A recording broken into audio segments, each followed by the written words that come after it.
Nous avons le devoir de vous servir, nous avons également l'obligation de chercher les hommes capables à décrypter les grandes lignes d'actualité ici en République démocratique du Congo. Nous, c'est CES Télévision, le reflet de tout un peuple. Vous êtes là sur la chaîne de la maman nationale, la maman de la nation, Maman Excellencia. C'est dans le cadre de votre émission Rendez-vous du soir aujourd'hui avec un invité de marque. Mon invité d'aujourd'hui s'appelle Maître Magali Dossi, coordonnatrice nationale de la Ligue des femmes de la dynamique Congo Uni DCU, parti cher à l'ancien conseiller du chef de l'État, M. Vidier Chimanga. Maître Magali, soyez le bienvenu. Merci, M. Delphin. Je suis honoré de pouvoir aujourd'hui partager ce plateau avec vous. Alors, nous allons essayer un peu de décrypter les grandes lignes d'actualité ici en République démocratique du Congo. Mais avant tout, j'aimerais quand même vous poser cette question de curiosité. J'ai l'impression que DCU ne se donne pas trop dans la communication de l'Union sacrée. Pourquoi ? Non, je pense que vous êtes dans l'erreur. Nous nous donnons dans la communication de l'Union sacrée. Je suis moi-même membre d'un collectif des communicateurs de l'Union sacrée. Il y a également certains camarades du parti qui communiquent et pour le parti et pour l'Union sacrée. Mais cette communication est faible, hein, sur la place publique. Ça, c'est vous qui le dites. Peut-être que vous rarement, mais les autres, je ne suis pas. Vous n'avez pas cette politique au sein du parti de la communication? Si on a cette politique, quand vous dites que moi je communique rarement, je communique pas rarement. Je suis toutes les semaines sur diverses chaînes. C'est peut-être pour moi la première fois d'être reçu chez vous ici, mais je passe sur d'autres plateaux et il y a aussi d'autres camarades du parti qui passent sur différents plateaux. Donc nous communiquons. Nous ne pouvons pas communiquer pour notre parti et ne pas communiquer pour l'Union sacrée parce que nous sommes dans l'Union sacrée et nous soutenons le chef de l'État. Nous ne pouvons que communiquer pour le chef de l'État et pour l'Union sacrée. Vous êtes plein des dons dans l'Union sacrée ou un pied dedans, un pied dehors? Plein de dons. Vous êtes sûr? Tout entier. Alors, Maître Magali, une question de curiosité parce que je vous ai présenté ici comme coordonnatrice nationale de la Ligue des femmes de la dynamique Congo-Uni, DCI, parti cher à Vidier Chimanga. Mais une question d'abord de curiosité. Quelle est la vision de votre parti? Notre parti est un parti qui prône la libérale démocratie, qui prône le respect de droits fondamentaux inhérents à la vie humaine. Nous prônons le respect de tous les textes qui sont en vigueur en RDC. Et pour nous, l'homme est au centre de toutes les actions qui doivent être menées par le gouvernement. L'homme au centre, c'est vrai, nous allons en parler. L'homme avec H majuscule. Est-ce qu'au sein du parti, on valorise aussi la femme? À la DCU, d'abord la DCU est au féminin. La dynamique Congo-Uni. C'est l'un des rares partis qui a pu avoir un secrétaire général femme. Avant l'actuel secrétaire général Hervé Bonongué, nous avions Maître Anita Tamba qui était secrétaire général. Dans la DCU, la femme a sa place, tout comme l'homme a sa place. Nous sommes plus tournés vers les compétences. Nous, c'est vraiment la méritocratie qui prime. Ce n'est pas le sexe pour nous. Notre président prend la femme et l'homme au même pied d'égalité.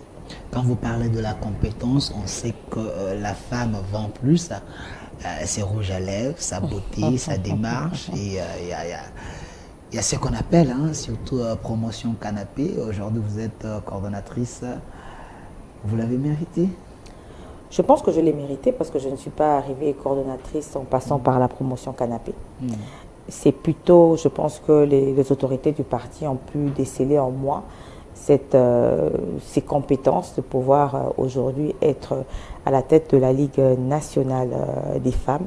Et donc nous sommes en train de lutter contre tous les stéréotypes existants autour de femmes politiques, c'est vrai. À tort ou à raison, on attribue souvent les mérites. On attribue souvent le positionnement de la femme à ses charmes, à sa plastique. Mais nous luttons contre toutes ces antivaleurs. Nous mettons plutôt en avant les compétences de la femme qui sont avérées, qui, au jour d'aujourd'hui, ne font preuve d'aucun doute. Ok. Alors, parce que on parle également de votre parti. C'est vrai, la thématique d'aujourd'hui, on va aborder, c'est l'adresse du chef de l'État. On va décrypter les grandes lignes. Mais il y a quand même des questions, des questions préalables. On va en parler. Mais dans votre parti, on a aussi constaté autant de départs. Avant vous, il y avait une autre grande dame, maître Arlette Odia. Elle a quitté, vous êtes resté. Qu'est-ce qui vous a convaincu de rester? Écoutez, je ne peux pas dire qu'il y a beaucoup de départs. Il y a quelques-uns qui ne partageaient plus notre vision, qui ne soutenaient plus le chef de l'État. Aujourd'hui, nous voyons où mon confrère Arlette Odia est. Elle a traversé de l'autre côté. On avait commencé cette lutte à l'époque à l'opposition.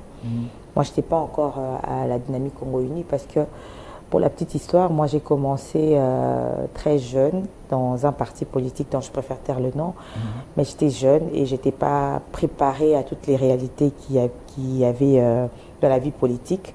Je n'étais pas très active, j'ai vite été découragée, vite été dégoûtée de voir beaucoup d'injustices et tout ce qui se passait autour de la femme. La femme devait toujours faire plus, devait toujours faire ce que les hommes ne font pas pour pouvoir être bien positionné, et j'étais vite dégoûtée. Mais comme la politique pour moi c'est un appel, c'est une vocation, voilà pourquoi quelques années plus tard je me retrouve à la DCU, à la Dynamique Congo Uni. Je suivais le camarade président national Vidi Chimanga à l'époque. Mon président, je le suivais à l'époque lorsque nous étions encore dans l'opposition. Je suivais ses points de vue, c'est quelqu'un qui a su me convaincre par ses points de vue, par ses prises de position. Et quand un ami du parti est venu me parler du parti, m'a parlé de l'idéologie du parti, j'ai tout de suite adhéré et je suis là. Certaines personnes, vous savez, un parti, c'est comme un train, donc chacun descend à son arrêt. Il y a d'autres qui vont arriver jusqu'à la fin, d'autres qui vont descendre au prochain arrêt. Peut-être vous, depuis 2023, vous aussi, vous allez descendre à votre arrêt. Je ne pense pas que je vais descendre à ma gare, mais bon, moi étant chrétienne, pratiquante, je me dis, c'est Dieu qui connaît l'avenir. Je ne sais pas ce que l'avenir me réserve, mais aujourd'hui, je suis là et je ne me vois pas ailleurs qu'à la DCU pour le moment. Alors, Maître Magali Doussi, vous êtes coordonnatrice nationale de la Ligue des femmes de la dynamique Congo Uni DCI de M. Vidi Chimanga, l'ancien conseiller stratégique en matière stratégique du chef de l'État. Parce que l'homme est là. Parce que l'homme est là. Aujourd'hui, est-ce que vous ne vous sentez pas souillé si demain il y aurait élection, c'est présenté à l'étiquette d'un président sur la toile, sur la place publique, on parle de lui comme quelqu'un qui accepte la corruption. Est-ce que ce n'est pas déjà un poids sur vous, sur vos épaules? Ça ne peut en aucun cas constituer un poids sur nos épaules. Nous ne pouvons pas être souillés, nous ne nous considérons pas comme étant souillés parce que nous continuons à croire en l'innocence de notre président. Si vous avez eu à suivre le déroulé du procès qui a eu lieu il y a quelques semaines, le ministère public a eu du mal à montrer l'authenticité de la vidéo parce que la seule preuve sur laquelle le ministère public assoit toute sa démarche et même son instruction, c'est la vidéo, cette vidéo qui était virale. Mais nous, le président national, détient l'original des conversations. Et donc, en écoutant l'original des conversations, il ressort clairement que cette vidéo est une vidéo tronquée, montée, dans le but de le nuire, tout simplement de le nuire. Alors nous ne pouvons qu'être derrière notre président national et nous croyons à la justice, nous croyons que peu importe le réquisitoire du ministère public, nous croyons à la sagesse du tribunal et nous croyons que le tribunal va rendre un jugement en toute impartialité. Vous pensez que c'était une vidéo trafiquée? Le ministère public veut que l'homme soit derrière les barreaux pendant 3 ans. Le ministère public a en sa possession une vidéo, comme je venais de le dire, dont il n'a pas vérifié l'authenticité. Aujourd'hui, moi je peux prendre cette émission qu'on fait, je coupe, je séquence, comme vous le dites, je séquence, et je crée une conversation différente de celle que nous avons maintenant. C'est ce qui a été fait. Et le ministère public, lui, assoit toute sa plaidoirie sur cette vidéo qui en effet qu'un gros tissu de mensonges. C'est vraiment quelque chose qui a été monté dans le but de le nuire parce qu'apparemment, on ne cherche pas à nuire quelqu'un en vain. Ça veut dire qu'il dérangeait certaines personnes et il était un danger pour certaines personnes qui ont voulu le mettre dans la situation qui se trouve aujourd'hui. Il a été obligé de démissionner lui-même. Personne ne l'a obligé, mais il s'est senti souillé. Il s'est senti... il n'a pas voulu que cette situation puisse entacher la présidence, parce qu'il appartenait à la présidence, et surtout que cette situation n'entache pas le président. Il devait démissionner, se battre pour faire rétablir la justice et revenir encore plus grand. Alors, vous pensez que l'homme, on a aboutiqué, on a comploté contre lui? On dit que M. Vidi Timanga n'était pas à l'odeur de sainteté aussi avec plusieurs personnes à la présidence. Il s'est voyé, c'est comme si c'est lui qui était le chef de l'État en miniature, parce que le chef de l'État était son ancien ami. Et il maltraitait tout le monde. Les gens pensaient qu'il a mérité cela. Il a fini par commettre une erreur qui... je ne dirais pas ça, parce que lui, il avait un cabinet à lui. Il était conseiller spécial en charge de questions stratégiques. Je ne vois pas comment, dans sa casquette, dans sa position, il pouvait malmener d'autres personnes. Non, je ne vois pas pourquoi. Hautain, orgueilleux, vous savez que un homme qui n'écoute pas trop les gens. Ça, ce sont des gens, vous savez, les gens qui connaissent le président Vidier, qui ont eu la chance de le côtoyer, ne vont pas voir en lui une personne hautaine, une personne orgueilleuse. C'est une personne très humble. Hein. Moi, j'ai entendu plusieurs personnes ne le connaissant pas, qui me disaient, mais qu'est-ce que tu allais faire dans ce parti-là, de ce monsieur qui est hautain, qui prend les gens de haut et tout. Vous voyez, il y a certaines c'est ce que les gens pensent, que le monsieur, il est hautain. Monsieur Delphin, est-ce que vous savez qu'il y a certaines personnes qui penseraient que vous êtes aussi hautain? Vous savez, quand on ne vous approche pas, ça c'est un exemple, hein, quand on n'approche pas une personne, on peut facilement la juger au loin. Moi, le connaissant, étant une de ses proches collaboratrices dans le parti, je sais voir en lui une personne qui est très, très humble. Peut-être parce que vous êtes une femme, peut-être parce que vous êtes une femme. Il y a une manière de parler aux femmes, mais les hommes, peut-être que c'est lui ça. Non, je vous ai déjà dit quelque chose d'entrée de jeu, que dans notre parti, il n'y a pas une gestion différente envers les femmes. On nous gère tous de la même façon. La même considération qu'on a envers les hommes, on a la même considération envers la femme. Et donc, lui, il considère que ce soit la femme, que ce soit l'homme, au même pied d'égalité. Il est accessible. C'est parmi les rares présidents qui sont accessibles. Tous les membres du parti peuvent l'appeler. Tous les membres. Combien de gens, moi, j'ai pu organiser des rendez-vous avec lui. Il était accessible et il reste encore accessible. Mais tout autour du chef de l'État, tout autour d'un chef, comme partout dans toute entreprise, il y a toujours de camps qui se créent, il y a toujours de guéguerres entre camps. Donc il y a des gens qui l'aimaient, il y a des gens qui ne l'aiment pas. Ça, c'est normal. En tant qu'humain, on ne va pas dire que tout le monde, ou je ne vois pas une personne qui fait l'unanimité. Donc, tous ses proches ou tout le monde aime une personne, il y a toujours des gens qui sont contre une personne. Peu importe les qualités de la personne, il y aura toujours des personnes qui seront contre cette personne. Alors, quand j'ai annoncé que j'allais vous recevoir, quelqu'un m'a dit, ah, d'ici, c'est un parti malade, hein. Un parti qui n'est pas, pas représenté, votre parti est tellement local. Est-ce que le chef de l'État peut compter sur vous s'il y a élection? L'apport de votre parti, vous pensez que vous pouvez apporter un plus? Comme aujourd'hui à l'Union Sacrée, nous avons les Bahati Lukwebo, nous avons le Vital Kamere, donc UNC, AFDC, MLC. Votre parti peut apporter un plus? Je pense que le président de la République connaît notre parti. Notre parti est parmi les partis qui sont toujours là où le président se trouve, partout. Partout où le président a circulé, il a vu les drapeaux de la DCE. La DCE est implantée dans toutes les 26 provinces de la République. Nous sommes parmi les rares partis qui sont implantés dans toutes les 26 provinces de la République. Il y a d'autres partis qui sont uniquement ici à Kinshasa, qui se concentrent uniquement à Kinshasa. Mais nous, partout où le chef de l'État arrive, nous sommes là. Nous avons nos fédérations qui se mobilisent pour aller accueillir les chefs de l'État. Nous avons nos fédérations qui travaillent. Et encore aujourd'hui, à l'heure où je vous parle, on est en train de continuer à redynamiser, de continuer à implanter au fin, parce que le travail d'implantation, ça ne s'arrête pas, parce que la RDC est un grand pays.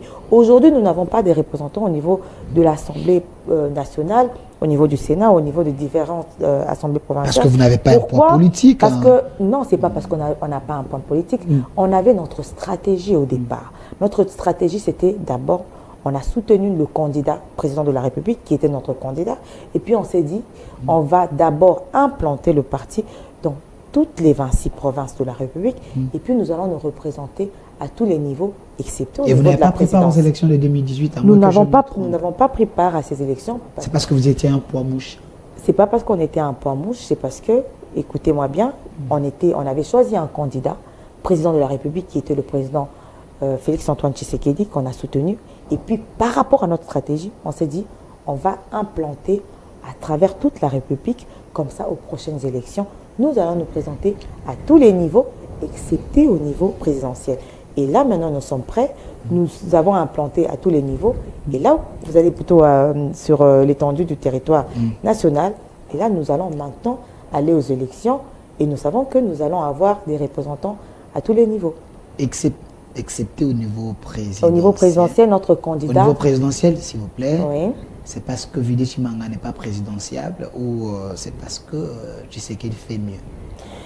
Ce n'est ni l'un ni l'autre, c'est parce que nous avons cru au président de la République et nous avons décidé à l'accompagner pour le 2 mandats. Parce que nous savions déjà qu'il allait faire 2 mandats. Et donc, nous avons fait l'engagement. Donc, vous devenez des prophètes? Mais on sait voir les choses. En quoi, par Mais exemple? On a vu... Ce n'est pas le même langage que la Mouka utilise. Mais attendez, la Mouka n'est pas la DCU n'est pas la Mouka. Okay. Nous avons pu voir au chef de l'État cette volonté de pouvoir mieux faire et nous ne nous sommes pas trompés parce qu'aujourd'hui, quand nous voyons ce que le chef de l'État a fait en peu de temps, nous nous disons que nous avons eu raison de lui faire confiance et la population congolaise ne peut que lui renouveler sa confiance. Alors, parce que vous parlez du chef de l'État, M. Tati, tu peux me donner quand même l'image ici derrière de l'adresse du chef de l'État, parce que c'était ça même la thématique d'aujourd'hui. Nous allons analyser les grandes lignes, mais on va prendre quand même quelques points importants. Mais d'entrée des jeux, quelle est votre analyse d'abord de l'adresse du chef de l'État? Il y a ceux qui pensent d'abord sur le plan de la forme. Il n'a pas respecté. Des deux, c'est un discours... générique, il n'y a pas de contenu, il a fait des redits, comme ce qu'il avait dit en 2021. Bon, ça c'est la plupart des gens qui sont dans l'opposition, le contraire nous aurait étonné. Le discours du chef de l'État était un discours d'un père de famille, était un discours rassurant, c'était un discours qui reflétait la réalité. Il n'a pas dit des choses imaginaires, il n'a pas dit des choses utopiques, il a dit des choses qui se vivent, que la population vit. Et on a su voir que le président de la République connaissait toutes les réalités que la population congolaise vit. Et cela dans tous les secteurs, parce que nous l'avons vu parler du secteur judiciaire, du secteur sécuritaire. Il a épinglé tous les 5 secteurs et il a brossé un tableau réaliste de la situation que la RDC vit.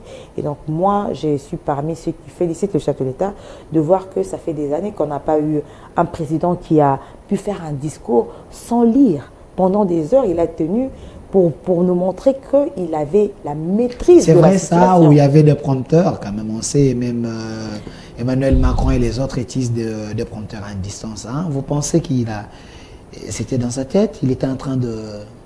parler des choses qu'il avait maîtrisées, il y avait des prompteurs déjà. Je pense qu'il a parlé des choses qu'il maîtrise. Des choses qu'il maîtrise, ce n'est pas des choses qui lui étaient dictées quelque part, c'est des choses qu'il a maîtrisées parce qu'à un moment donné, on a vu qu'il était en train d'essayer de lire vers la fin, après je pense plus d'1 heure, il essayait de lire certaines choses pour être sûr que voilà, il était en train de suivre sa logique à lui. Et donc, je ne pense pas qu'il n'a pas besoin de ça, le chef de l'État. Il pouvait lire le discours comme le font d'autres chefs d'État. C'est juste pour rassurer la population qu'il a la maîtrise de la situation et qu'il maîtrise chaque secteur de la vie ou chaque secteur de la RDC.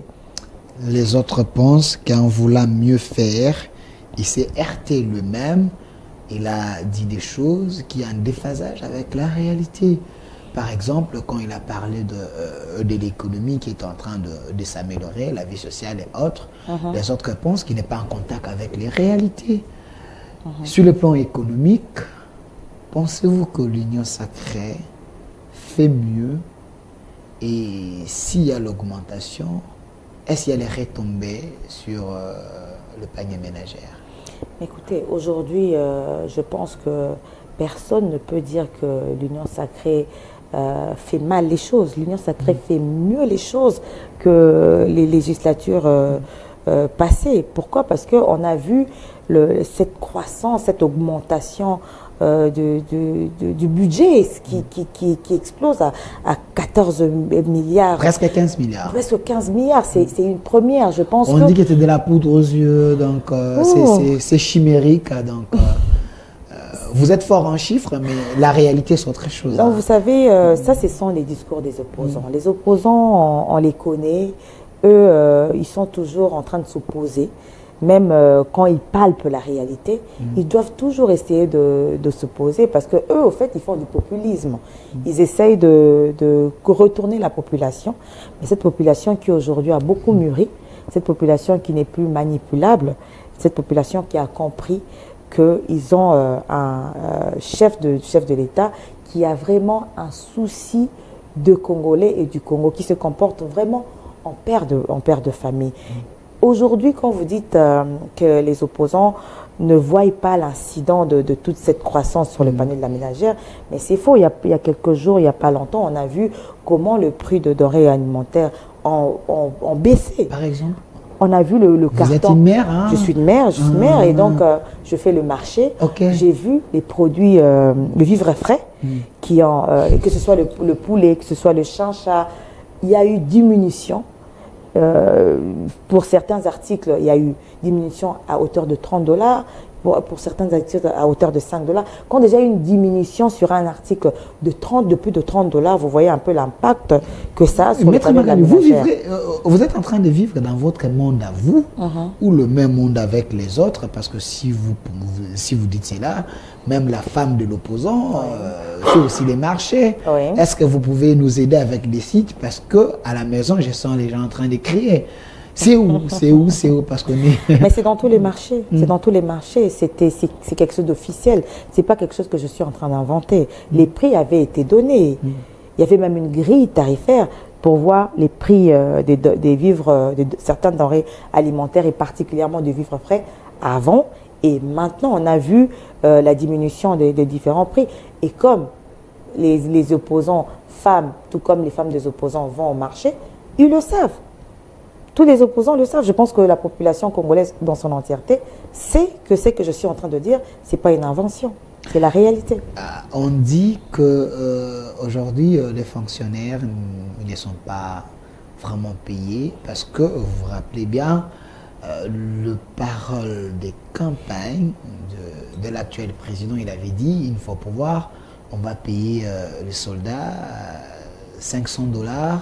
Aujourd'hui, presque 4 ans, il y a certaines femmes des soldats qui m'ont demandé de vous poser des questions. Une réalité ou un mensonge d'État? Non, ce n'est pas un mensonge, mais vous savez, aujourd'hui, nous sommes face à une guerre. Il y a eu la guerre qui n'était pas du tout prévue. Le chef de l'État, lorsqu'il arrive au pouvoir, il a sa vision, il a son plan d'action. Mais malheureusement, il y a cette guerre injuste qui nous est imposée. Et cette guerre, la guerre nécessite des gros moyens. Et cette guerre aussi, il y a une partie de nos ressources qui sont bloquées. Bunagana est sous occupation depuis plusieurs mois et Bunagana générait des recettes. Vous voyez, donc on est face à une situation imprévue qui fait que les calculs ont été revus. Mais malgré cela, on a vu les fonctionnaires avoir une augmentation. Ce n'est pas l'augmentation que nous avons souhaité de voir, comme vous venez de le dire, de voir un militaire toucher 500 $. Mais il y a quand même eu une augmentation. Et le chef de l'État, si on a suivi lors de son adresse, il a encore recommandé aux parlementaires de pouvoir veiller lors de l'élaboration de la loi des finances pour pouvoir essayer de réduire les inégalités sociales qui existent. Donc ce souci-là, c'est un souci permanent. C'est vrai que dans la réalité, on n'a pas encore atteint ces niveaux de pouvoir payer à un militaire 500 $, mais ce sont des choses qui vont suivre aujourd'hui avec le budget que nous avons. Tout cela va suivre et ça va aller palier par palier jusqu'à ce qu'on va atteindre même au-delà de 500 $. Vous êtes trop dans des promesses, les gens veulent palper la réalité, mais vous gardez votre chanson de promesses et le petit peuple veut voir autre chose. Alors, mais les chefs de l'État aussi, il a parlé de la justice. Monsieur Sey, quelle est votre analyse sur l'état des droits aujourd'hui? L'état des droits, on a bien chanté l'état des droits, mais il y a ceux qui pensent que c'est l'état des doigts. L'état des doigts, symbole du vol, symbole du vol, de l'injustice. Pensez-vous que dans ce secteur-là, c'est quand même l'échec? J'aimerais d'abord réagir par rapport à vos propos. Vous dites qu'on est trop dans des promesses. Vous savez, avant de concrétiser quelque chose, ça commence d'abord par on s'imagine, on se projette. Et on peut promettre ce qu'on s'imagine, ce qu'on sait. Promettre pour ne pas réaliser, non, je ne dirais pas promettre pour ne pas réaliser. La gratuité aujourd'hui, c'est quelque chose de réel. Gratuité ou gravité? La gratuité de l'enseignement de base, c'est quelque chose de réel. Aujourd'hui, il y a plus de 5 millions d'écoliers qui ont pu être scolarisés. Il y a des parents qui n'auraient jamais pu imaginer avoir les moyens de scolariser leurs enfants, qui ont vu leurs enfants être scolarisés. Ce n'est pas des promesses. Aujourd'hui, nous voyons qu'il y a eu augmentation des salaires des fonctionnaires. Quand bien même c'est encore léger, mais c'est des choses qui se font palier par palier. La volonté y est et les signes qui montrent que le chef de l'État ne fait pas de promesses en l'air, sont là, sont visibles. Et ce, dans tous les secteurs. Aujourd'hui, nous avons la gratuité de la maternité. Vous savez combien de femmes mouraient, on a eu combien de femmes qui mouraient en donnant naissance parce qu'elles donnaient naissance dans les maisons, parce qu'elles n'avaient pas les moyens d'aller dans des centres hospitaliers. Nous savons comment ici ça marche dans les centres hospitaliers. Avant de pouvoir être interné, il faut payer les frais. Quand tu n'as pas les frais, on ne t'interne pas, on ne te consulte pas et il y a eu plusieurs morts. Aujourd'hui, c'est un grand soulagement. Aujourd'hui, il y a encore plusieurs postes d'électricité qui sont en train d'être construites au travers le pays. C'est pour aussi alléger le coût de dépenses des foyers. Vous voyez, il y a des choses concrètes. Avec le courant de Marie des nuits aujourd'hui, le courant arrive qu'à minuit, à 1h et puis à 4h. Il n'y a plus l'électricité. Vous avez trouvé la situation et 4 ans après, c'est toujours la même chose. Hein. Non, on ne peut pas dire que... Soyez sincère avec le public. Monsieur Delphin, on ne peut pas dire ça. C'est vrai que les choses ne marchent pas comme on l'aurait souhaité parce qu'on est venu trouver une situation chaotique. Et pour relever une situation chaotique, ça prend du temps. On ne le fera pas par baguette magique. Aujourd'hui, ceux qui n'avaient pas de courant, ceux qui n'avaient pas d'électricité, il y a des enfants qui sont nés, qui ont 10 ans, qui ont 15 ans, qui n'ont jamais vu l'électricité dans leur quartier. Aujourd'hui, il y a, par exemple, le poste de Kimbatse qui est en train de desservir 2 millions de foyers. Vous voyez, il y a des choses qui sont palpables, qui sont concrètes, des choses à féliciter. Ce ne sont pas des promesses. Aujourd'hui, on a la construction. Donc, c'est des réalisations vraies sous les régimes Tshisekedi. Sous les régimes Tshisekedi, nous, on a un bilan à présenter, un bilan de réalisation et non pas un bilan de promesses, comme le disent les amis de l'opposition. Nous avons fait des réalisations, nous avons fait des routes, il y a des écoles, il y a des hôpitaux, il y a la gratuité, il y a l'augmentation des salaires des fonctionnaires. Il y a aujourd'hui, toujours sous Tshisekedi, aujourd'hui il y a plusieurs jeunes. Aujourd'hui il y a 18 000 jeunes qui se sont enrôlés dans l'armée. Ce sont des jeunes qui ont du travail maintenant. Parce que les jeunes qui vont rejoindre la souffrance. Alors. Ils ne rejoignent pas la souffrance. Parce que ceux qui sont là, ils ne sont pas bien rémunérés. Vous prenez encore d'autres jeunes pour gâcher leur avenir. Hein. On ne gâche pas l'avenir de ce genre. Vous n'allez pas dire que nos militaires gâchent leur avenir. Ils vivent. C'est vrai qu'on veut améliorer leurs conditions. Et ça, c'est un souci permanent du chef de l'État. Il le dit, il l'a encore dit lors de son adresse. C'est un souci et tout est en train d'être fait il y a des efforts qui sont en train d'être fournis pour pouvoir améliorer les quotidiens de tous les Congolais, non pas seulement d'un secteur précis, mais de tous les Congolais. Aujourd'hui, on ne voit pas seulement les fonctionnaires, mais il y a aussi ceux qui n'ont pas de travail. Tout ça, il y a toute une stratégie qui est mise en place pour endiguer tout cela. Alors, M. Tati, cherchez-moi d'abord le photo de Trans Academia. J'aimerais bien placer un mot, mais j'aimerais aussi confirmer quelque chose. Hein. C'est vrai, on est en train de décrypter les grandes lignes, mais il y a aussi certaines réalisations. Moi, étant que journaliste, il y a quand même, j'ai vu 500 magistrats. 5000. 5000, voilà. 5000 magistrats aussi trouver de l'emploi. C'est sous Tshisekedi. Parce qu'on était dans les secteurs de la justice, là, vous n'avez pas dit un mot. Hein, parce qu'il y a trop de mots là-bas. Trop de problèmes. Je voulais y arriver, vous me permettez. Oui, continuez. Le chef de l'État a dit des choses qui sont vraies. Le chef de l'État, c'est que j'aime beaucoup, j'apprécie beaucoup à travers ses interventions. C'est qu'il dit, c'est que les Congolais pensent et c'est que les Congolais vivent. Vous voyez, nous qui sommes dans le secteur judiciaire, nous voyons malheureusement certains comportements comme l'a décrié le président de la République.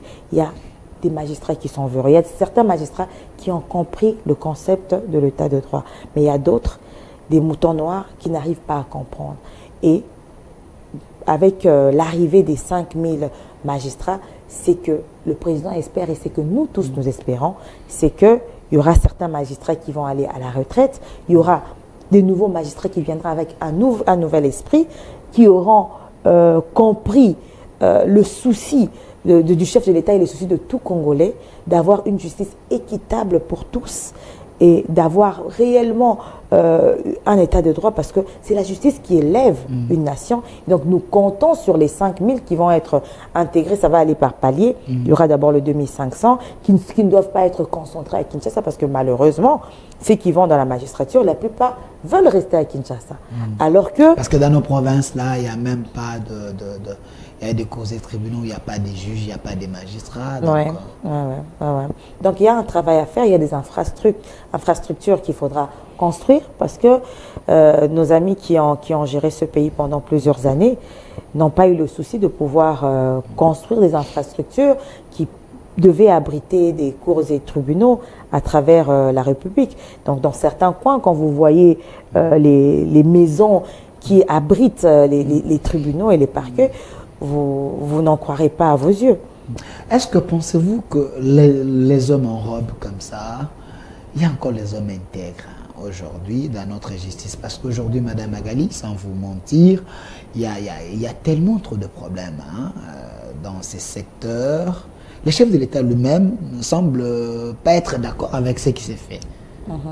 Quel est le vrai problème qui dérange ces milliers? C'est un problème d'hommes. Le vrai problème, je ne parlerai pas seulement de ce milieu, mais c'est un problème du Congo dans son ensemble, c'est un problème d'homme.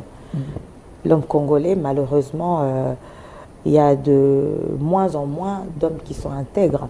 Mais je pense que même dans ce secteur, dans ce domaine, il y a encore des personnes qui sont... Il y a encore des juges, des magistrats qui sont intègres. Il y a encore des magistrats qui sont honnêtes. Il y a encore des magistrats qui croient... qui sont impartials. Il y en a encore, mais bon, c'est vrai que dans l'ensemble, dans la majorité, on a l'impression qu'on a plus de moutons noirs que ceux qui veulent vraiment contribuer au développement et à l'élévation de notre pays. Donc on peut donner quand même Matata Pognon raison quand Matata, l'ancien Premier ministre et sénateur aujourd'hui, avait dit que notre justice est instrumentalisée. Donc les gens qui peuvent accepter d'être ballottés dans tous les sens, ce n'est que des gens qui ne maîtrisent pas ces secteurs. Non, je ne dirais pas que notre justice est instrumentalisée, parce que dans le régime passé, la justice était instrumentalisée par l'exécutif. Aujourd'hui, ce n'est pas l'exécutif qui instrumentalise la justice, parce qu'aujourd'hui, le chef de l'État tient à la séparation, au respect de la séparation des pouvoirs. Mais c'est eux-mêmes, les juges, qui malheureusement sont véreux. Et se laissent corrompre par le parti, ou cherchent à être corrompus par le parti. ce n'est pas que la justice d'aujourd'hui est instrumentalisée par l'exécutif. Non. Matata Ponyo n'a pas raison. Je ne partage pas le point de vue de quand il y a les arrêts Matata Ponyo. Quand il y a les arrêts de la Cour qui changent à tout moment, vous avez l'ancienne Cour qui disait Matata n'est pas justiciable devant la Cour constitutionnelle. La Cour constitutionnelle s'est déclarée incompétente. Et Kalouba qui vient, Kamouleta qui vient à son tour dit oui, moi je suis avec ma Cour, je peux quand même juger Matata Ponyo. Ça, vous ne voyez pas que ça crée un peu du désordre? Non, ça ne fait pas du désordre parce que la Cour constitutionnelle qui a eu à rendre l'arrêt rendu sous Kalouba est la même Cour compétente pour pouvoir rendre un arrêt pour dire que Matata est justiciable de la Cour constitutionnelle. Il n'y a rien qui fait tâche. Il n'y a rien qui fait tâche, M. Delphin. Ok. Alors, M. Tati, donnez-moi les photos de Trans Academy. J'aimerais bien quand même placer un mot. C'est vrai. J'affirme, je m'assume et j'ai dit la vérité. Si la RDC pouvait avoir la chance d'avoir de présidents comme Félix Tshisekedi, avec la volonté qui l'anime de mieux faire si tout à ce que nous voyons, parce que j'ai dit ce qui s'est fait. Il peut avoir ses erreurs, ses défauts, mais il avait promis que les étudiants vont étudier dans de bonnes conditions. Ça, c'est une réalité. Merci Tati pour l'image. Ça, c'est une réalité. Il avait promis 500 bus Trans Academia pour les étudiants. Je vous dis, il y a déjà 120 sur place. Vous voyez ça derrière moi. Il y a 380 qui va encore s'ajouter pour permettre aux étudiants de bien se déplacer pour aller dans les cours, aller étudier dans de bonnes conditions. Ça, c'est des réalisations que nous, la presse, nous encourageons. S'il y a de telles réalisations, plusieurs, on va faire en sorte que ces réalisations soient connues au public. Nous disons coup de chapeau au chef de l'État par rapport à cet acte. Si vous posez encore d'autres actes, nous, dans le cadre de notre émission, nous allons vous accompagner. Ceci, c'est bon pour les opposants et les gens du pouvoir, parce qu'il y a les étudiants des opposants qui vont également bénéficier de ces bus Trans Academia offerts par le gouvernement. Un mot par rapport à cela, madame? C'est une action encouragée. C'est une action plutôt à féliciter. Le chef d'État a dit, il a fait. Aujourd'hui, moi, je me rappelle, c'est à l'époque de nos parents, hein, ils allaient à l'université en ayant des abonnements, ils payaient des abonnements. Et aujourd'hui, alors qu'on ne pouvait plus espérer ces genres d'actions, aujourd'hui, nos jeunes peuvent aller à l'université à moindre coût. Et ça, peu importe de quel bord on est, parce que le président n'est pas le président de l'Union sacrée, le président est le président de tout le Congolais, Union sacrée, opposition. Et donc les actions que le président pose sont des actions qui sont en faveur de l'ensemble de la population congolaise. Et donc cette action est à féliciter. Et nous félicitons aussi les nouveaux dirigeants qui ont été récemment nommés pour diriger cette structure Trans Academia, et nous espérons qu'ils vont vraiment diriger et gérer ces bus en bon père de famille. Ok. Alors, parce que le chef de l'État avait parlé, il y a aussi un secteur où il a parlé de la situation de l'Est. Pensez-vous que certaines décisions du chef de l'État n'ont pas plombé la situation sécuritaire dans notre pays? Parce qu'on les reproche d'avoir ravivé la diplomatie avec l'Ouganda et le Rwanda. Aujourd'hui, la RDC paye les prix les plus chers. Bunagana n'est pas entre nos mains. Tati, donnez-moi la photo des soldats. Bunagana n'est pas à la gestion de la RDC. Aujourd'hui, on est en train de se démener pour récupérer certains territoires. Est-ce de ces côtés-là, le chef de l'État n'a pas failli? Le chef de l'État n'a pas failli parce que d'abord, nous, la RDC et les Congolais, nous n'avons jamais été des personnes belliqueuses. Nous sommes des personnes qui œuvrent toujours et encouragent la paix. Et donc, il y avait des manières, une solution pacifique. Et c'est la solution que le chef de l'État a priorisée. Il a essayé d'approcher ses voisins, parce que nous sommes des voisins, nous devons absolument vivre en bon voisinage. Le chef de l'État ne pouvait pas directement, après avoir être arrivé au pouvoir, se retirer ou tourner le dos aux voisins. Il a fait le premier pas, il est allé vers le voisin, il est allé vers le Rwanda, il est allé vers l'Ouganda, vers tous les autres voisins, pour essayer de pouvoir entretenir des relations de bon voisinage. Mais malheureusement, le Rwanda, l'Ouganda, eux, ils avaient leurs idées derrière la tête. Leurs cartes à jouer. Ils avaient leurs cartes, ils avaient leur plan machiavélique contre la RDC. Eux, ce qui les intéresse, ce sont les ressources naturelles de la RDC. Et pour arriver à pouvoir les exploiter, ils sont prêts à tout. Aujourd'hui, on voit nos frères, nos sœurs tués, nos mamans violées, nos filles et tout ça violé. L'Est est déstabilisé avec plusieurs milliers de déplacés. Et le Rwanda, ça leur dit absolument rien. Parce qu'aujourd'hui, nous voyons que le Rwanda est le premier producteur de la cassitérite, du coltan, alors que son sol et son sous-sol n'en regorgent pas.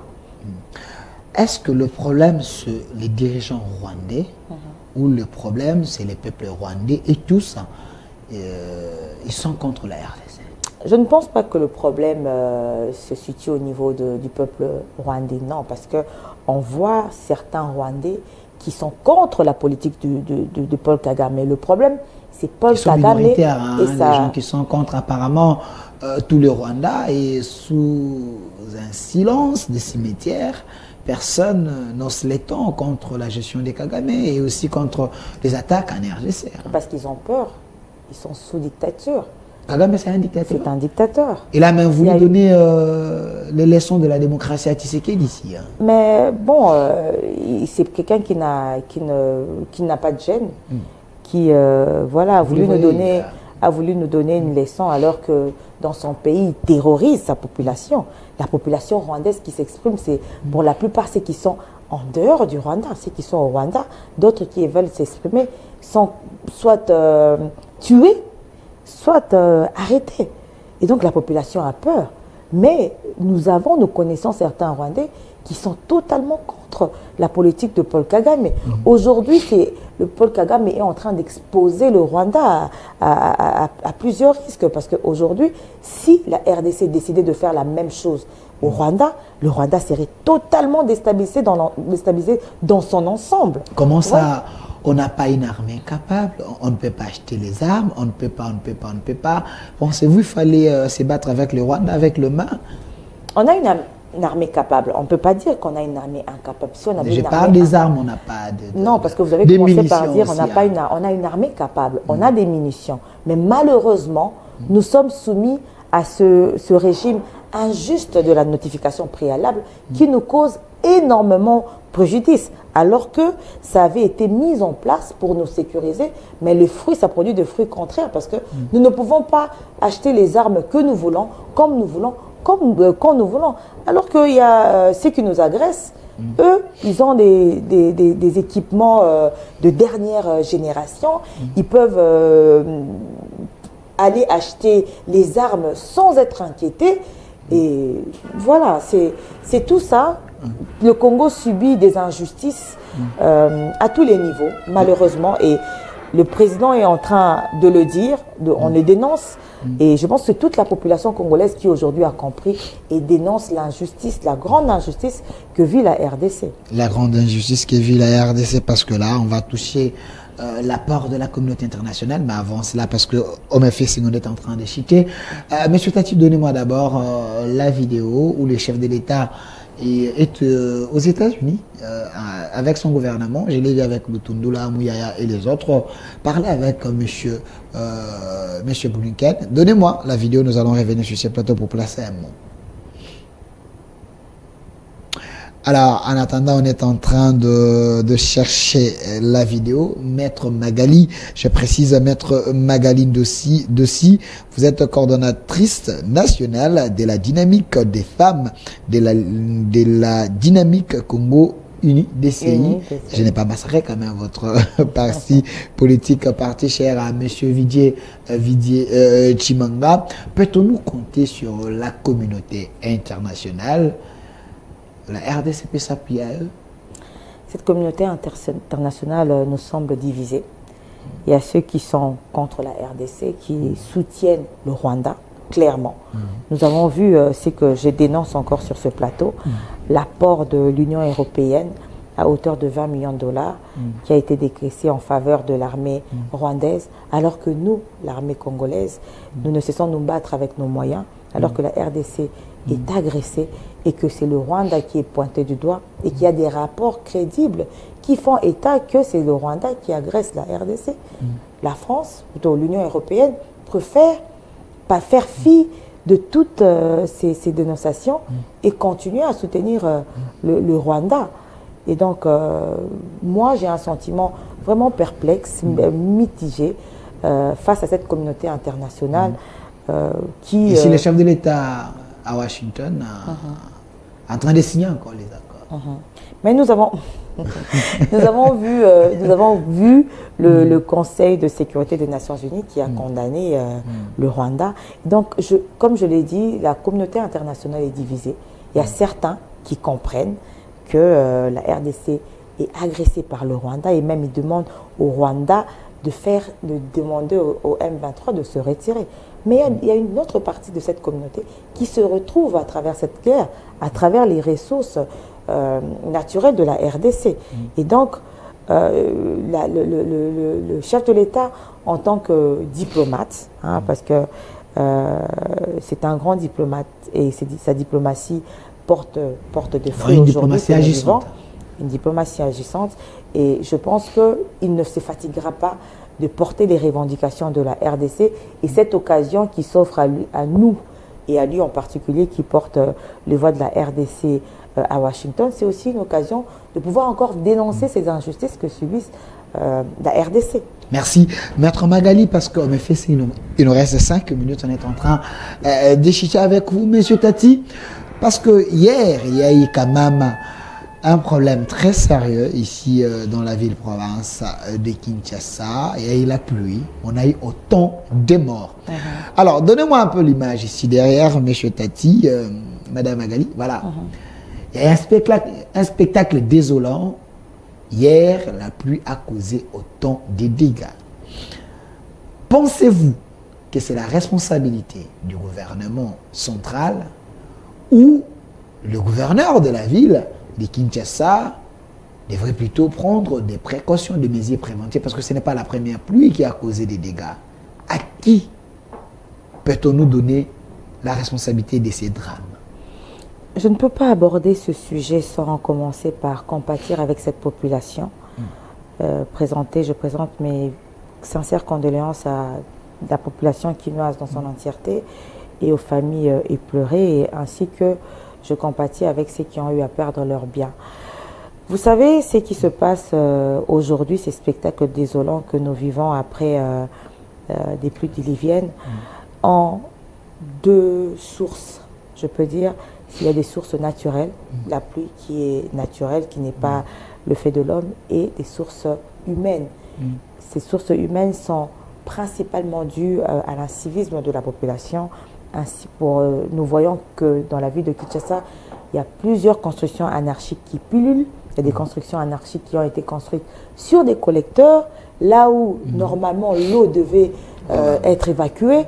Tout ça est aussi à la base de ces spectacles que nous vivons. Il y a quelque temps, le président, lors d'un conseil de ministres, avait demandé qu'on puisse procéder de manière régulière au curage des caniveaux et des collecteurs. C'est ce qui avait été commencé à faire. Mais aussi, par rapport à la gestion de la ville, Kin Bopeto a su quand même démontrer certaines limites.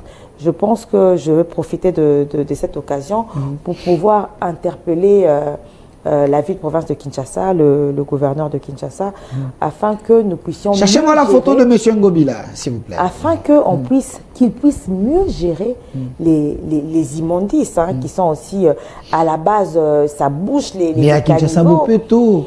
Mais c'est ça, Kinshasa Bopeto qui a certaines failles, parce que nous voyons la ville est toujours sale.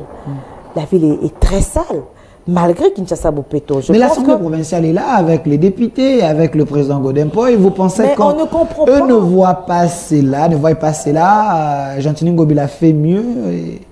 On dit que l'Assemblée là est dans ses poches. Hein. Il y a même Dynamique Ngobila là-bas dans l'Assemblée. Voilà pourquoi je passe par cette occasion pour lancer un appel à la population quinoise en particulier de pouvoir s'enrôler massivement pour que nous puissions élire cette fois-ci des représentants qui vont exprimer nos sentiments, qui vont porter nos revendications. Parce qu'apparemment, le président de l'Assemblée provinciale via Kinshasa, il a des yeux.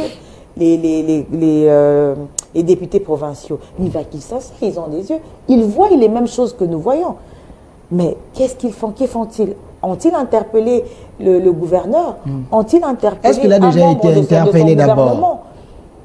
Apparemment, on a l'impression qu'on préfère tout est bon, tout est rose peut-être. On a l'impression qu'il préfère fermer les yeux. Alors que ce qui n'est pas bon, n'est pas bon, ce qui est mauvais est mauvais. La gestion des immondices ou la gestion de la ville de Kinshasa laisse à désirer. Je pense qu'il est encore temps que le gouverneur peut mieux faire. Je ne sais pas quelles sont les contraintes qu'il a à son niveau. Peut-être qu'il n'a pas de bons bourgmestres. On vient de nommer les bourgmestres ici. Il y a aussi la responsabilité de bourgmestres. Hein. Oui, parce qu'il agit aussi par l'entremise de ces bourgmestres. Je ne sais pas quels sont les problèmes réels que le gouverneur rencontre, mais nous, en tant que population, nous attendons mieux. Nous attendons une ville qui soit mieux gérée, qui soit plus assainie et qui nous évite de vivre certains spectacles malheureux que nous vivons. Je l'ai suivi une fois, il avait dit que la ville n'a pas assez d'argent, que Mbouta a laissé la ville avec trop de dettes. Hein. Donc il n'y a pas aussi la rétrocession par le gouvernement central. Ça aussi c'est un problème. Kinshasa c'est comme tout un pays. Il faut aussi le comprendre, non? Bon, vous savez, nous en tant que population, nous avons besoin des résultats. Vous voyez, il n'a pas des moyens, ça c'est lui qui le dit parce que c'est lui qui est le gestionnaire. S'il dit qu'il n'a pas de moyens, mais avec le peu de moyens qu'il a, je pense qu'il peut mieux faire. Il doit essayer de mieux orienter cet argent pour toucher ce qui est prioritaire. Ce qui est prioritaire, c'est déjà l'assainissement de Kinshasa. Et aussi à nos frères et sœurs congolais qui nous suivent, nous devons apprendre à mieux gérer nos déchets alimentaires. Jeter les immondices sur la place publique nous met dans des situations difficiles parce qu'aujourd'hui, c'est nous qui tombons malades, c'est nous qui connaissons des pertes en vie humaine et des pertes en biens. Et donc, nous devons faire un effort pour essayer d'éduquer la population afin que nous puissions mieux gérer nos déchets alimentaires. Merci, Maître Magali Dossi, coordonnatrice nationale de la Ligue des femmes de la dynamique Congo-Uni, DCI, parti cher à Vidétimanga. Regardez la caméra, 30 secondes. On retient quoi de votre passage ici? Adressez-vous au chef de l'État, au Premier ministre également, à la population. Je vais commencer par m'adresser au chef de l'État, que j'encourage et que je soutiens son leadership et ainsi que sa volonté et toutes les résolutions qu'il est en train de prendre. Nous avons suivi attentivement son discours et nous sommes derrière le chef de l'État, derrière ses actions. Nous le soutenons pour le prochain mandat. Nous, la DCU, comme nous l'avons dit, nous allons l'accompagner jusqu'au prochain mandat. Je m'adresse à nos autres autorités, que ce soit le Premier ministre, que ce soit le gouverneur. Nous attendons des réactions rapides par rapport à ce qui vient de se passer, ce qui vient de toucher la population quinoise en particulier. Nous attendons vraiment un suivi, surtout par rapport aux fonds qui seront mis en place pour aider les sinistrés. Nous attendons vraiment une vigilance de ce côté-là. À la population congolaise, j'exhorte à la majorité, à l'ensemble de la population congolaise d'aller aux élections parce que c'est le seul moyen pour pouvoir mettre des représentants que nous méritons, qui vont nous représenter, qui vont porter haut nos revendications. Merci Maître Magali Dossi, coordonnatrice nationale de la Ligue des femmes de la dynamique Congo INI, DCI, parti cher Avidier Chimanga. Il y a eu autant de questions, hein, mais le temps nous fait défaut. On va encore vous inviter pour analyser les grandes lignes d'actualité. La question de l'élection, malgré il y a eu les calendriers, les autres réponses, que ces calendriers est irréaliste. On va en parler. Merci à vous, Maître. Vous étiez accompagné d'un... Oui, j'étais accompagné d'un monsieur très intelligent. Lui s'appelle Maître Gédéon Kolela. Nous le saluons là où il est. Je ne sais pas pourquoi il est toujours derrière les communicateurs de l'Union sacrée. Ça, c'est quelle stratégie, ça? Voilà. Et aussi, merci à la réalisation de monsieur Tati, monsieur Eric derrière la caméra. Restez fidèles sur la chaîne de la maman nationale, la maman de la nation, CSS Télévision, les reflets de tout un peuple. Rediffusion à minuit.